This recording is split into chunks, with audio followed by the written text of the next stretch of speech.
West Mugango Steve Mogaka ni gasabire EKEOMBE ky'abasigari National Police Service kwalibaga litangani abawakili bali bakorwa obokoreri bwabo bwakera RITUKO ase EKEOMBE kyo kwa na hemambi ya lero hasa magacho y'ebunge enene Mheshimiwa Mogaka nigo bona atebire ngane iyo nigo egukuna obokoreri bwaye buna omumanyi w'erichiko nabono sabire EKEOMBE kyo kwa libaga litangani na koirengane iyo asoborito bwegoro kwene kyabakori emiremo bonsi ase kyabisi kya serikali konyora barengeri yabo.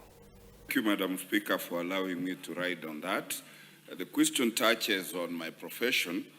Madam Speaker, in-house counsels forfeit their practicing in private. They shut down their law firms. They are not allowed to retain clients.